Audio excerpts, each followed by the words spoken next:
Good morning. Thanks for joining me in live training with this new horse. This horse just came in a couple of days ago. We do have a few rides on him. And I figured I'd show him to you and show you what he is, what he's doing, what he needs. His name is Woody. I'll have a playlist for him. And I'll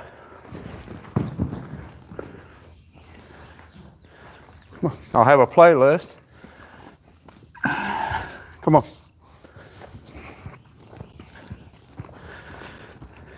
Let's walk around a little bit.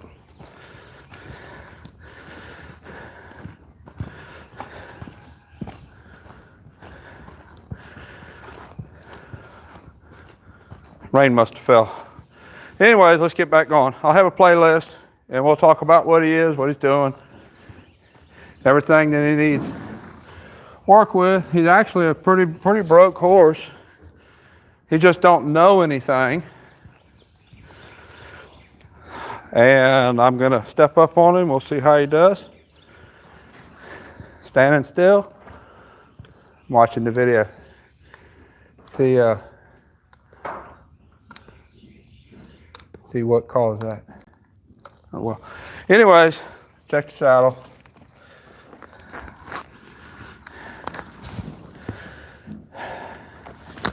And let's see if he'll stand still for me to get up.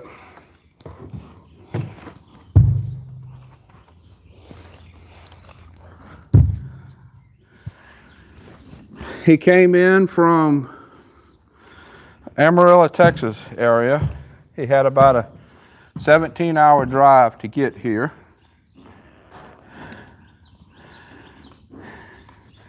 And his owner has got a lot of riding on him. I could tell that he is pretty broke.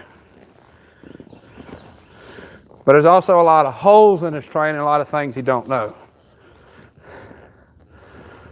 I'm walking my circles just like I normally do. I didn't really ask him to walk off, but I'm not going to pull straight back because I don't want him pushing harder into the bit. When we get a little further along, there we go. Get a little further along, if I step on him and he walks off, I'm going to ask him to back up. But we haven't even developed the stop, developed the back. We haven't developed any of that yet. So right now what I would do is walk him in the circle till he relaxes. Now let's walk in a right circle.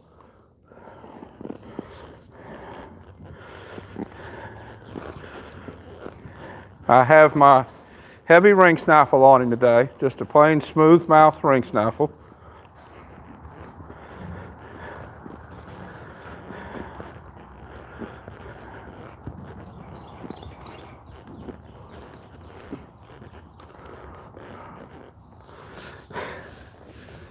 He walked a couple of circles. I could tell he was kind of waiting for me to tell him something to do. I was just sitting here. I like that. I like the mind that I have to work with to begin with. Let's go back and let's tell him to go forward. We're going to go forward in the left circle. I'm going to really start putting some lag on it. I'm going to start developing some lateral movement. Very first thing I always do is develop some lateral with my inside leg up by the girth.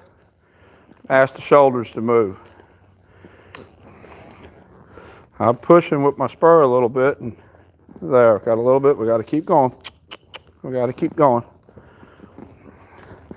I need rhythm, forward movement, forward rhythm when I push. Now he's kind of pushing into the left. Let's go to the right.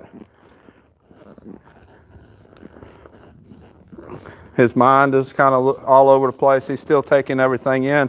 I have ridden him in here before, since he's been here. I've only been here a couple of days, but he has been ridden in here. So it's not all new, but he's taking it in. Add a little bit of right leg. Push over. Push over. I need forward there. Now he's kind of pushing into my leg. And forward.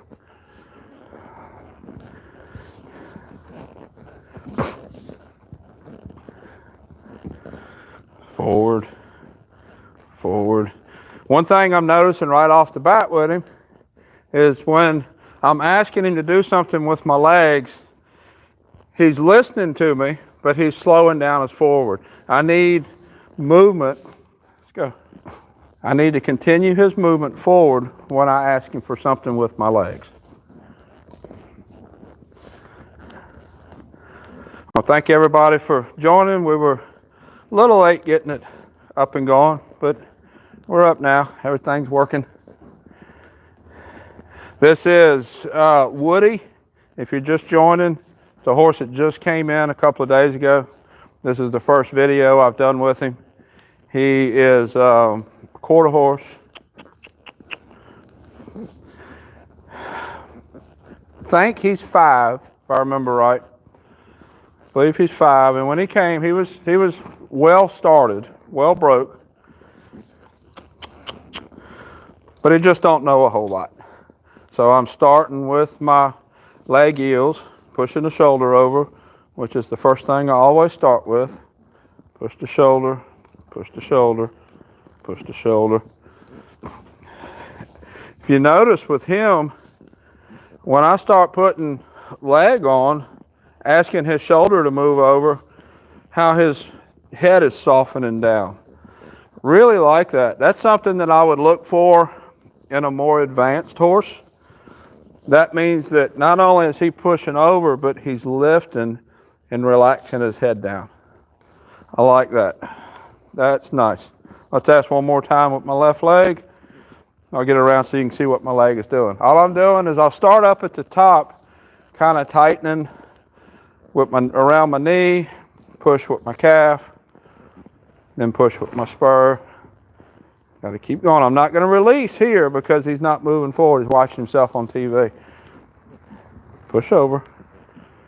Push over. There we go. A little bit. Let's ask again. That wasn't very good.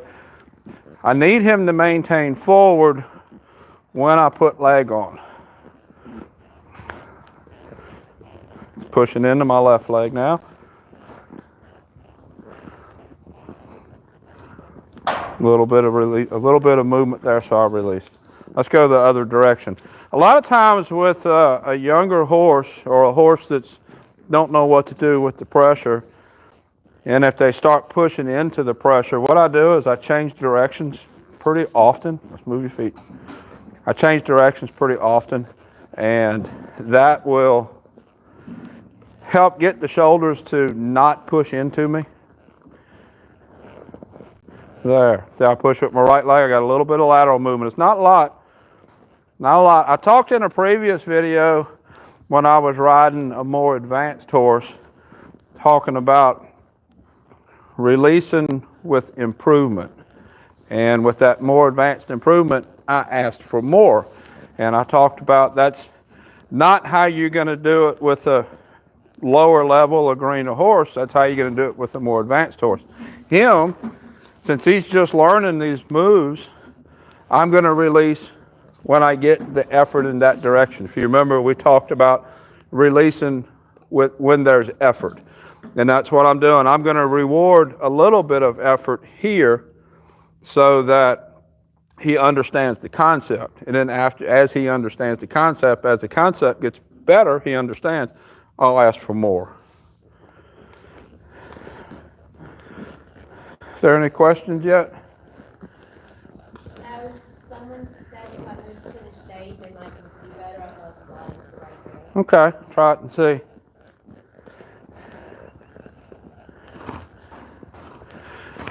The light issue I know is going to be an issue.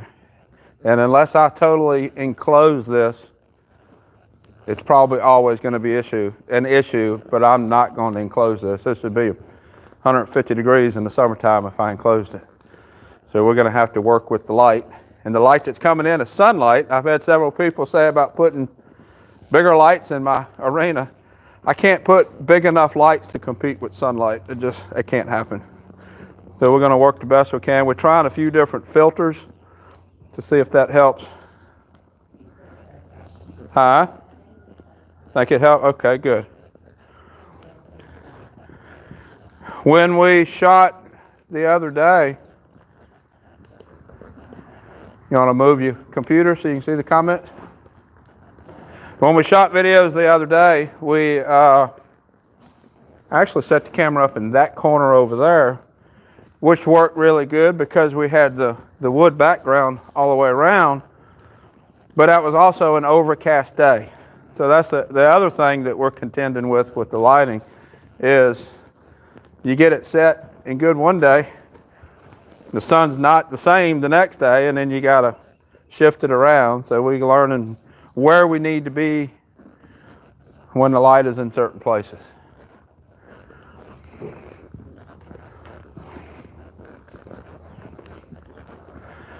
All right, so I got a little bit better walk. One thing I am noticing with him, as I give him little squeezes with my spurs to ask him to walk on forward, he's dropping his head then also. This horse has had some pretty nice foundation work done to him. See right there, has a little squeeze with both spurs, and then his head's coming down. I'm not really trying to lower his head. What I'm wanting to do is lift his back, and the lowering the head is just an effect of that. As he lifts his back and he softens his neck, he engages back here better. Now let's go back forward again. Let's ask for a turn to the right off my left leg here. Now he's pushing into my left leg. There we go. He's he pushes into my left leg worse than he pushes into my right leg. That's something I'll have to work on, soften him to my left leg. I'm sure the lighting would be better if I'd stay over here in the shadier part too.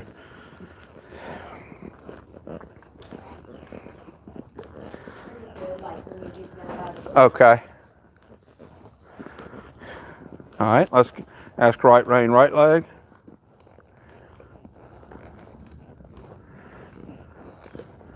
There we go. See, he's pretty nice off that right leg. A little goosey there. A little goosey when I get to pushing hard. He's going to have to get better about that. Let's go back to the right again. He's worried about the cat. I can feel he's kind of tense throughout his whole body. And we're going to see if we can just walk that out. I could lunge him. I could go right into trotting. I could do all that to get that edge off.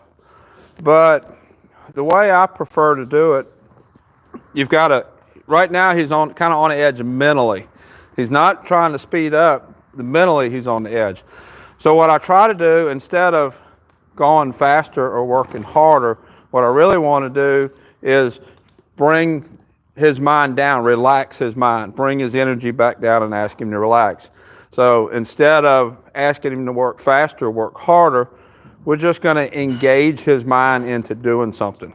And I prefer doing it that way. Once you start lunging a horse or physically working a horse to get them to relax, it seems like you always have to, because they never learned mentally to relax. So that's what I want to do here. I want to engage his brain and see if he'll relax mentally. There we go. That was better off my left leg. Let's go back to the left and ask him to leg yield away off of my left leg.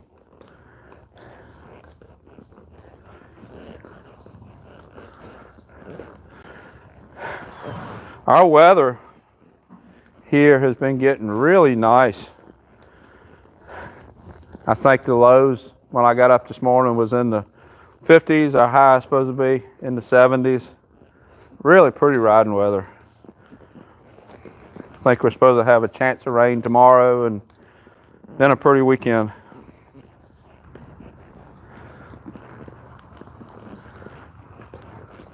All right, now I'm going to ask him to move over off my left leg.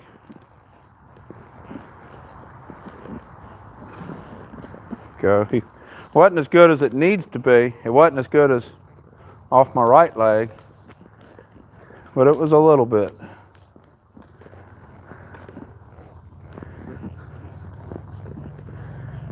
If you like these live videos that I do, if you would, give me a thumbs up so I know that you're liking and enjoying them. If you have any topics that you'd like me to cover in the videos, put it in the comments and I'll go through them and we'll cover certain things. Basically, I grab a horse and work that horse and we talk about what I'm doing. Let's go back to the right. Let's go forward. Let's go back to the right and let's talk about what my hands are doing when I'm asking with my legs. That's really important. Right hand, right here going right, inside hand controls bend. Outside hand controls direction. That never changes. That's always that way. Inside hand bend, outside hand direction. So when I take my right hand, I have a little bit of bend. That's the amount of bend that I want. I'm not going to change that through the maneuver. The bend stays the same. So now I'll come around, and when I push with my right leg, I'm going to open my left hand a little bit to give the horse a place to go. Let's go forward.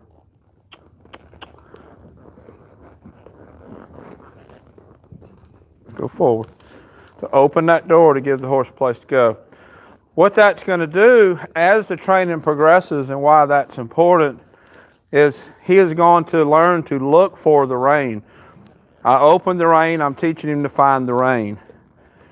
So later, when a horse's training gets further along, and I do this, not only is he getting off of the neck rein, but he's finding that rein. And finding that rein, that brings the head that way.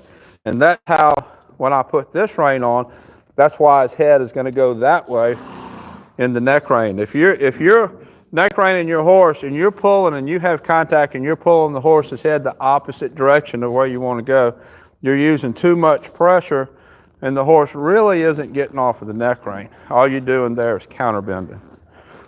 So let's do that again. Let's come around. Got my bend with my right hand. Had some right leg. Open the door with my left hand. Lost my bend there. Let's go back forward again. See, notice I lost my forward first, then I lost my bend. There we go. There was one step. Another step. I think when I come around that way, he's looking at Campo over there. Forward. Forward. Any questions so far I need to cover? Okay.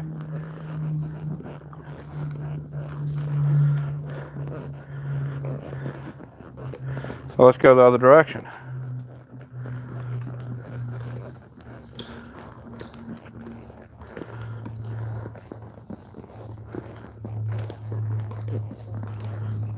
Forward. All right. Left leg. Open my right hand. Push the shoulders over. There we go. Let's go forward. All right there, I talk about spurs don't mean go forward. And right there, I'm bumping with my spurs. It's a little bit contradictory, and that's part of why people will get confused a lot. He's not far enough along that with his training, he'll lock in that when I ride, he starts walking. So I'm going to use basically start riding, which is going to be my end cue. And then when he don't go, I'll tap with my spurs to ask for the going forward. That's not what I want my final cue to be, but I will use that at this point until he learns that me riding means go faster. Someone wants to know if you ever use a round pin. Do I ever use a round pin? I do have one. I don't use it very often. Back when I was starting a lot of horses by myself, I used a round pin a lot. Now when we start horses, we start them ponying off of another horse. And I'll use a round pin some. Most of the time it's me and Robert, and the two of us, we're comfortable getting on a green horse in here and starting in there. Usually if I'm using the round pin, I'm getting on a green horse by myself. Round pins are good They have a lot of use to develop groundwork. There are a lot of uses, but people end up staying in them too long. There's just like everything else, every tool has a purpose, and a round pen has a purpose, and people end up using it using it too long. Just like a snaffle bit. Snaffle bit has a purpose, and people end up using a snaffle bit too long.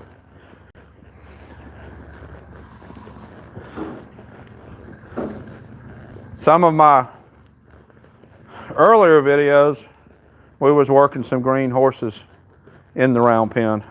I haven't done one out there in a while. Yeah, that was nice off my left leg there, stepping that way. The one thing I'm noticing with him, he'll move off my legs better when his head is pointed in the direction that we want to go.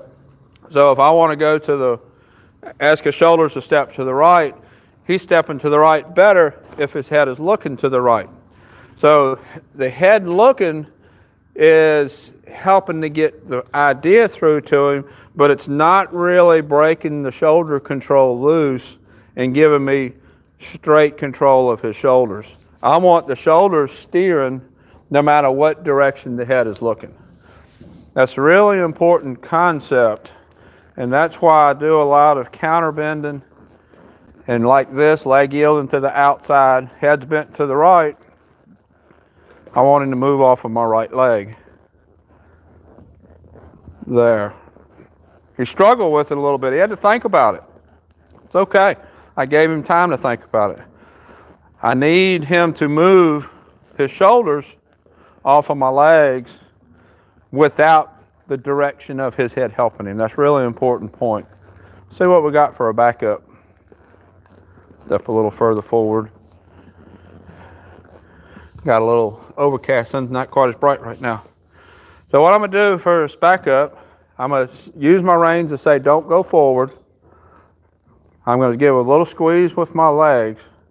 I'm going to take up as much slack as I have to so that he doesn't go forward, and I release when he backs up. A minute ago I was bumping to go. Now I'm squeezing to back up. So again, that goes back to legs mean move. They can mean move forward, like I was doing a minute ago.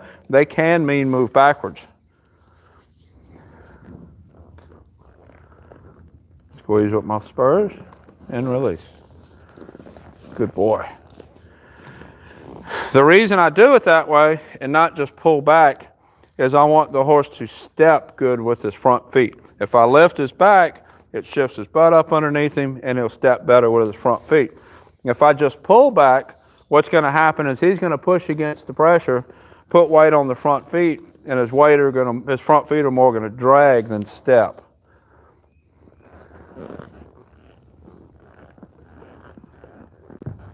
And release. So if you've watched any of the reining stuff on TV, or the class when I showed Hank and Cow Horse, they get those really fast backups going.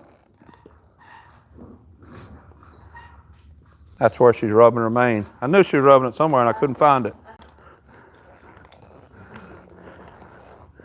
Just sticking it through the panel and rubbing it. All right, I'll have to fix that later. Anyways, get him back on forward again, and we're going to back up.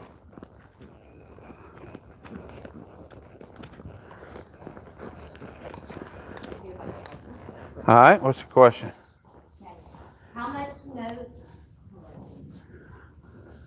much notice do you take of what you've been told about the horse before you start working with them, and are there things that are important to take notice of? Okay, how much do I take notice of what's been told to me about the horse? And what was the second part of that? Are there things important? Are there things that's important to take notice of? So I generally ask two questions. I ask, what have you done with the horse? And what are your goals for the horse? And I intentionally ask more open-ended questions like that because I want to get a more verbal answer and not just a yes or no answer. So I want to know, Have you been trail riding? Have you been working cows? Have you ridden the horse? Have you done groundwork? That kind of thing. I'm not too concerned about telling me what problems you're having, because when I get on the horse, I'm going to see what problems they're having. I am more concerned with what have you done with the horse, and that'll give me an idea of where the horse is if I need to spend a couple days with groundwork before I try to get on his back, or if I can just get on like this horse. Now, if I go to just get on a horse and there's a problem, I'm going to back up. And while I'm working the horse from the saddle, if I see there's a hole that needs to be fixed from the ground, I'll back up and fix that hole. I know a lot of places that you send a horse, they're going to start with groundwork like the horse has never been ridden before. And I could see their point in that. That way the horse is going to go through their program and make sure all those holes in their program are filled or trained. My thinking is, if I get on this horse and there's a problem, I should be able to recognize the hole and then fix the hole. I think when the trainer starts with the same groundwork like it's never been ridden and then goes forward, it's one of two things. Either the trainer isn't as confident about recognizing individual holes and fixing the holes, or they have a lot of help doing the work, and that's the process for the help. So that maybe not all the time, probably not all the time, but that's just my way of thinking. I feel like if this horse would have come in and I would have spent the first few days going through my groundwork program, I don't think that would have been me using my time with this horse very wisely. That's just my way of doing it. Other people do it different ways. When and why do you use a snaffle bit too long? When and why do you use a snaffle bit too long? Every bit has a purpose and teaches certain things. A snaffle bit is primarily going to teach lateral, and like developing this leg yield I'm working, I want the lateral to get the shoulder started. I want the head to the left if I'm pushing the shoulder to the right. That's a good example of when I would want to use a snaffle bit. Very simple movement, I'm working the shoulder and I want the head turned a certain way. Once I'm had those basics, point the head, move the shoulder, move the hip, back up, then I'm going to advance the horse into a leverage bit so I can teach more advanced things. Lift the shoulder, lift the back, soften the neck, that kind of thing. And what will happen if you leave a horse in a snaffle bit too long and never teach those more advanced things, that horse's shoulders are going to gradually go down. He's going to get more and more inverted unless you are really, really good rider at lifting. I'm not saying it can't be done, but it's much more involved riding. And when you let the horse invert like that, you end up with a whole lot of muscle issues, and you end up with the horse kind of rooting on your hands, because as he inverts, he puts more weight here, which gives him the leverage to root with your hands. It's kind of a downhill spiral. So I see that a lot. A lot of the horses that I get here, that's the issue, because so many big clinicians out there have taught for so long to stay in a snaffle bit forever, and that's what a lot of people are doing, and I'm fixing the problems that was created from that. I've got a video about my bits and my bit program, and I talk about individual bits and what that bit is good for, what that bit teaches. There's 7 pressure points on a horse's head, and each bit teaches how to move off of that pressure point.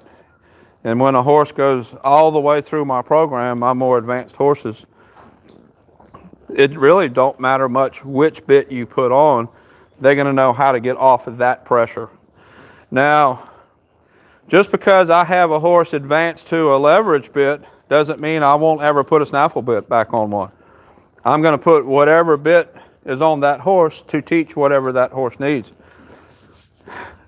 A horse, whatever, could be really, really advanced, and I'm riding him in a really, really advanced complex bit. And if he's giving me a problem that I need to work on lateral bend, point to nose, I'm going to put him back in the snaffle bit. You have to use the bit that's appropriate for what you're doing with the horse. Okay, where do you attach the drive lines for ground driving? Halter, the bit? Okay, where do I attach the drive lines for ground driving? The way I ground drive is I'll put a rope halter on, and then I'll put a snaffle bit on over the rope halter. And then I will attach the driving lines through the ring of the bit to the rope halter. And what happens there, the ring of the bit will hold the rein up on the side, but I'm pulling on the halter, I'm not pulling on the bit. If you ground drive off a bit very much with most horses, they're going to get really pushy. So I always drive off the halter, attached to the side through the ring. Yeah. People at the barn say they use lunge the horse first because they scratch the little bugs and then something. Is that a lunge issue or a failed and original training? That is okay, I'll repeat the question. People at the barn say that you have to lunge the horse, otherwise it'll buck when jumping. Is that a fail in training issue, or is that a what issue? A lunge issue. That is a mental self-control issue. That horse, that is a fail in training. The horse was not taught to control himself mentally. That's why I don't like to lunge. That's why I don't like to lunge every horse. Let me put it that way. It doesn't mean I don't ever lunge. I don't like to lunge horses that have advanced to the point where he's advanced. He needs to learn to control his mind. And once you start that lunging process and you lunge every time, you're always going to have to lunge every time. Now, if you get on that horse and he goes to buck and you scold him and don't let him buck, you're going to be working towards fixing his mind. His mind needs to be disciplined. And those horses that don't have a disciplined enough mind to not buck without lunging are also not going to have a disciplined enough mind to advance into a high level in whatever you're showing. Every half of training is training the mind. And you can't ignore that. So that's why I don't like to lunge every time. You got another one? Yeah. My horses are middle-aged. They are right now adjusting to me taking the lead. Any tips for the fighting phase? Okay, my horses are middle-aged. They're adjusting to me taking the lead. Any tips for the fighting phase? So you got several things going on there. They're middle-aged. I'm assuming teens somewhere, early teens. So they are pretty set in their way of thinking. And possibly they have never had any person be the leader in their program. And now you're working on taking the lead, which is great. You're going to accomplish much more with those horses that way.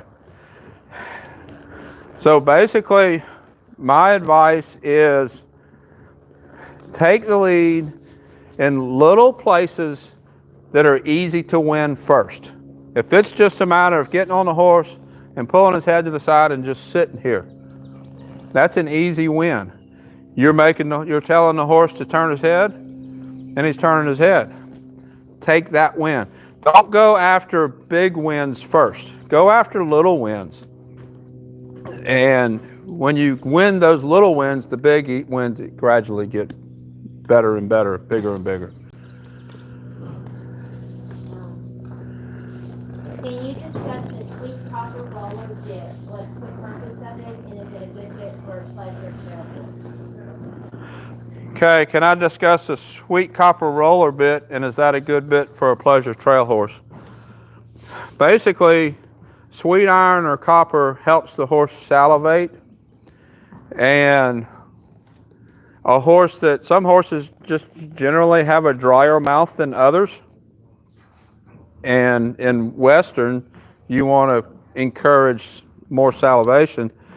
In the English world, in dressage, the bits have to all be made of one metal, and they're usually stainless steel. So they don't use as much of that. As far as whether or not that's a good bit for that discipline, that's going to depend on the horse. The question isn't really, is that a good bit for pleasure trail riding? The question is that the bit that helps my horse with what my horse needs help with? That's really the question. And to answer that question, I would need to know your horse. I would need you to know your horse's strengths and your horse's weaknesses to be able to answer that question. So I can't answer that. Okay. How long is a good training session? Sometimes I only have 20 to 30 minutes for a ride because I can ride longer at a time. How long is a good training session? Sometimes she has 20 to 30 minutes. What is a good time? So I'm going to ride until I get progress. That might be 20 minutes. It might be an hour and a half. The thing about that is reward the progress, reward improvement. But the other part of that is, if you really only have 20 minutes and you're at 20 minutes and that horse is not at a good place to stop, you need to keep going until you get to that point. And that kind of brings up another topic that says always stop at a good place. You don't ever want to stop when your horse is doing something bad, because that's going to encourage him to continue to do something bad. But you also should know where your horse is and have an idea of what you're working towards. Usually when you have a problem with, and you can't fix it within 20 minutes, you've probably skipped something. If everything about training is steps, step 1, step 2, step 3, step 4, and the steps with this horse most likely is different than the steps with your horse. That's why I don't have a specific step training program. Different horses need different steps. And if you go step 1, step 3, that's when you're going to have a hard time stopping, hard time finding a positive place to stop within 20 minutes because you skipped step 2. If you don't skip step 2, it's easy to stop in 20 minutes. But the other side of that is, if you stop every time, if you ride your horse 20 minutes every time you ride him, the one time that you go to ride 30 minutes, he's going to give you a problem. Because horses have a really good clock in their head, and they know we're normally done by now. So it's also important to not ride the same length every time. You want to get done what you're going to do in that 20, 30, 40 minutes, whatever. And sometimes you might have got that done. Go out for a trail ride for another 30 minutes or an hour. Don't quit at that 20 minutes every time. What is balancing in the head causes and fixes? What is balancing in the head? I'm assuming you're talking about a horse that's leaning on your hands and balancing on your hands?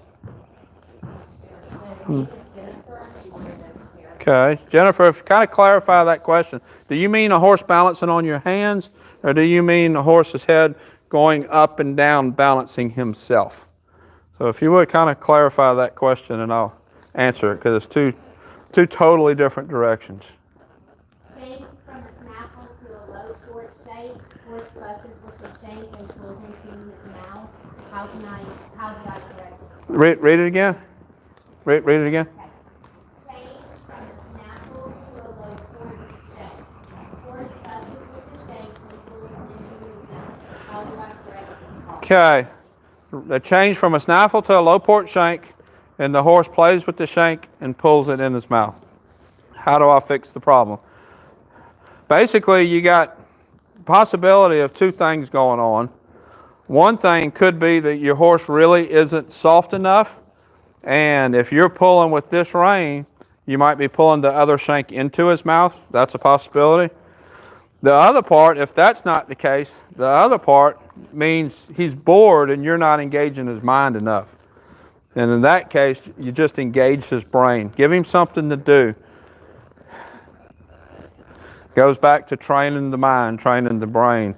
And I see a lot of comments about people saying that I put this bit on my horse and my horse didn't like it. Well, every bit gets the horse to move its body in a certain way.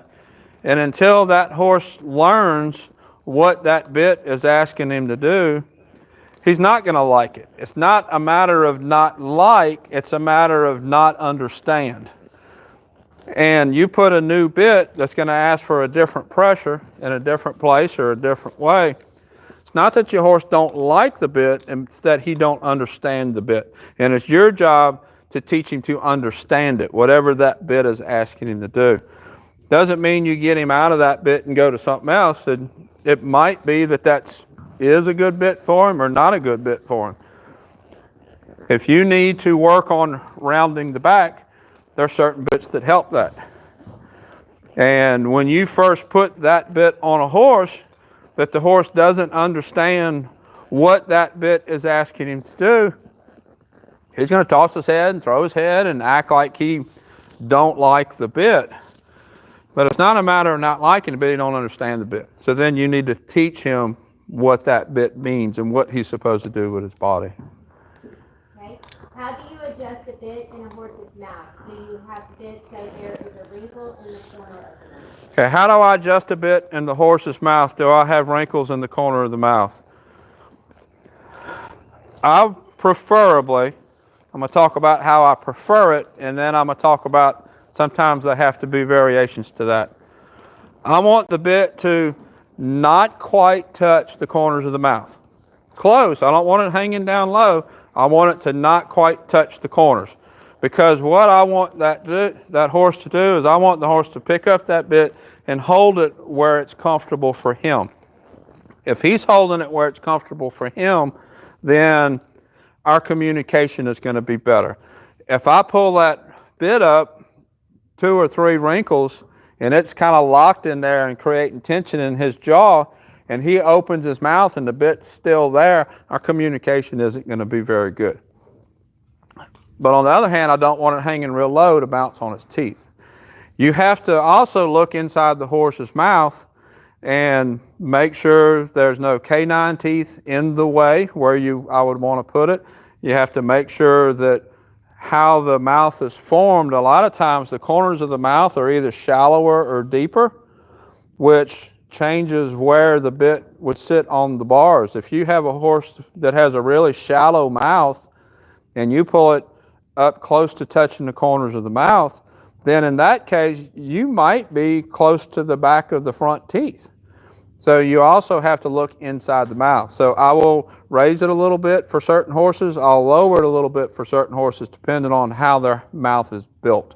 If I have a horse with a really deep mouth, and if I put it up where it's almost touching his corners of his mouth, and I look in his mouth and that's way above the bars, like close to his teeth, I'm going to lower it down a little bit. So you have to adjust to the horse. Generally, I want it almost touching the corners of the mouth, but that's not a hard, steady rule.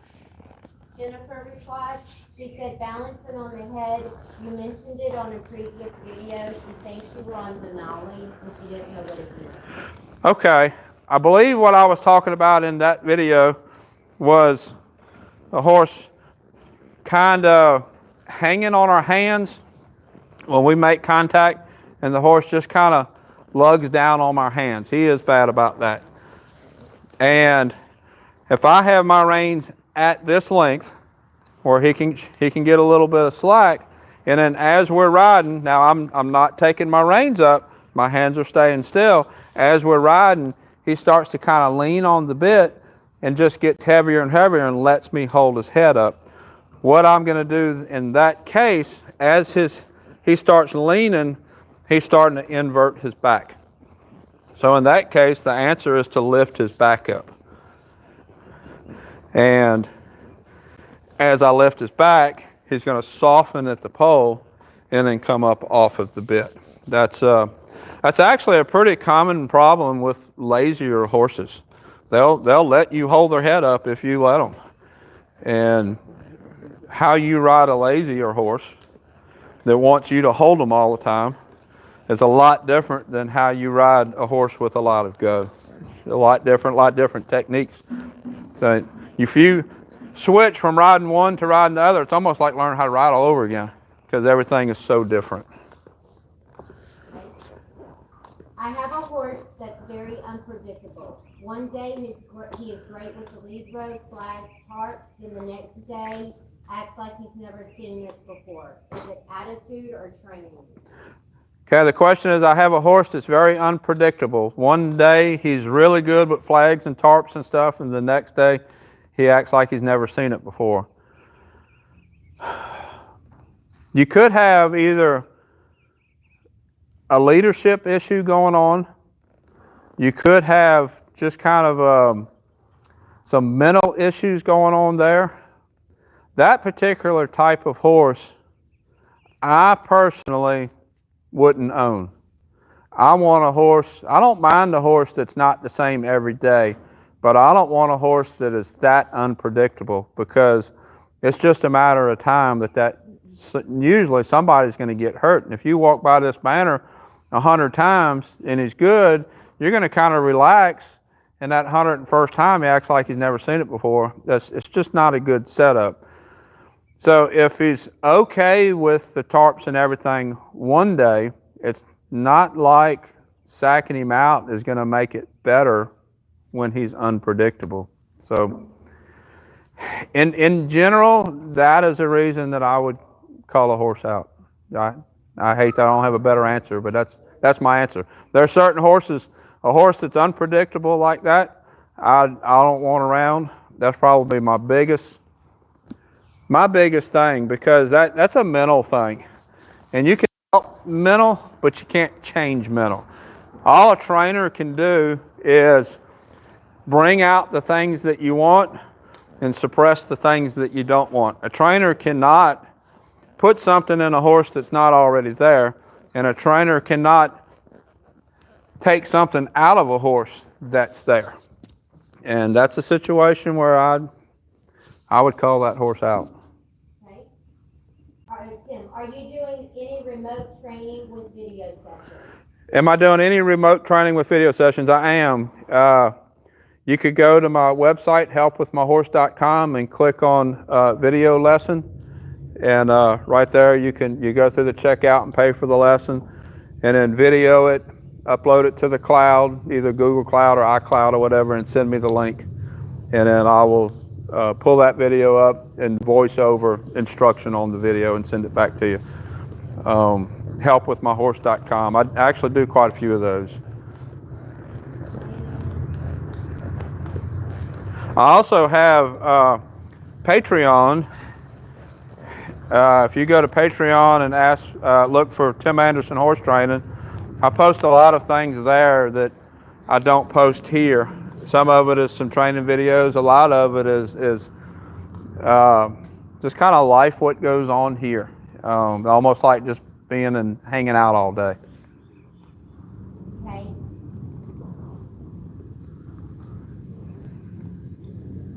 I hear you talk a lot about body mechanics. What type of professional should assess my mare to diagnose any muscular defects so I know how best to work her? Okay, the question is, I hear you talk a lot about body mechanics. What type of professional should assess the horse to know how best to help her? There's no one person. The one person should be the trainer. Your trainer should be able to work the whole picture, look at the whole picture, look at the skeleton, look at the muscles, look at what's going on, and put all that together. You can have a vet look at medical stuff. You can have a chiropractor look at alignment stuff. You can have magnawave therapy, look at muscular stuff, acupuncture, massage, all that deals with a part but there's no one professional other than a trainer that puts all those parts together. So if you're working with a trainer, that trainer would be that person, or if you don't have a trainer, that would be you. You would have to look at that horse and make those decisions. Hey, the girl that had the unpredictable horse, learned of his mental or training, she had a follow-up. Unpredictable horse, he will pull you and drag you and completely block you out. So it's just mental. Follow up on the unpredictable horse. He'll pull you and drag you and block you out. That's mental. That is all in the brain. And I don't call many horses out. Out of all the ones I get, one a year, I might say you need to get rid of this horse. And that kind of horse is that one. That is a mental issue. And usually when that happens, it's almost like a panic response where the horse is panicking over something, and a lot of times that ends up getting you hurt. And it's really hard to do that. I've had horses like that myself that belong to me. And it's really hard because you feel like you're giving up on the horse, but what you're doing, you're not giving up on the horse. You're placing your health above the horse, which to me is important. There's 3 rules when you work horses. Number 1 rule is I don't get hurt. Number 2 rule is the horse don't get hurt. The number 3 rule is one of us has to learn something. And when you have an unpredictable horse like that, sooner or later you're going to break rule number 1. That's all the questions you're at 50. Okay, so I believe that's all the questions, and I'll do some more videos of Woody here, and I'll have a playlist of them on YouTube. So I want to thank everybody for watching. I appreciate all the questions and all the interactions. Until next time, thank you for watching.